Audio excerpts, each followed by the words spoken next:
Friends, విశ్వాసం, నమ్మకం, trust and faith చాలా పెద్ద ఛాలెంజ్ కింద మారిపోయింది ప్రస్తుత పరిస్థితులలో. అయితే ఎవరికి వాళ్ళు వాళ్ళ దారులు వెతుక్కుంటున్నారు. ఎలక్ట్రానిక్ గ్యాడ్జెట్స్లో ట్రాకింగ్లు, అలాగే ఇంట్లో కూడా ఆఫీసెస్లో కూడా సీసీ పెట్టుకోవడం, క్లోజ్ సర్క్యూట్ కెమెరాస్ పెట్టుకోవడం. ఎందుకు చేస్తున్నాం ఇవన్నీ? ఎందుకంటే మనుషులపైన నమ్మకం లేదు కనుక. అంటే మనము మషీన్స్ పైన అలవాటు పడిపోవడం నేర్చుకున్నాం ఫ్రెండ్స్. ఎమోషనల్గా కూడా మనము వాళ్ళపైన డిపెండ్ అయిపోతున్నాం మనం. అయితే ఫ్రెండ్స్, మీ అందరికీ ఒక ఇంట్రెస్టింగ్ విషయం చెప్పనా?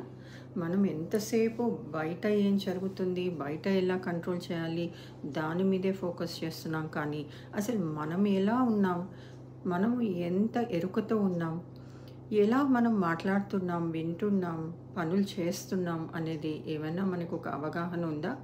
మనవన్నీ కూడా పైన యూనివర్స్లో రికార్డ్ అవుతున్నాయని మీకు తెలుసా? సర్ప్రైజ్ అయ్యారా? ఎస్ ఫ్రెండ్స్, ప్రతి సెకండ్ కూడా పైన యూనివర్స్లో ఆకాశిక్ రికార్డ్స్లో రికార్డ్ అవుతుంది ఫ్రెండ్స్. ఇదంతా కూడా యూనివర్స్ స్టోర్ హౌస్. ఏముంటుంది? మన గతం, మన వర్తమానము, మన భవిష్యత్తు అంతా కూడా దాంట్లో రికార్డ్ అయి ఉంటుంది. ఇది మన యూనివర్స్ ఒక మెమరీ అనుకోవచ్చు ఫ్రెండ్స్. ఏంటి అంటే దీంట్లో టోటల్గా ప్రతి సోల్ విషయాలన్నీ కూడా ఉంటాయి. ఏదైతే మనము ఇప్పుడు ఒక మనిషి చనిపోయిన తర్వాత సోల్ పైకి వెళ్ళినప్పుడు చిత్రగుప్తుడు చిట్టాలు చూపిస్తాడంటారు కదా ఫ్రెండ్స్.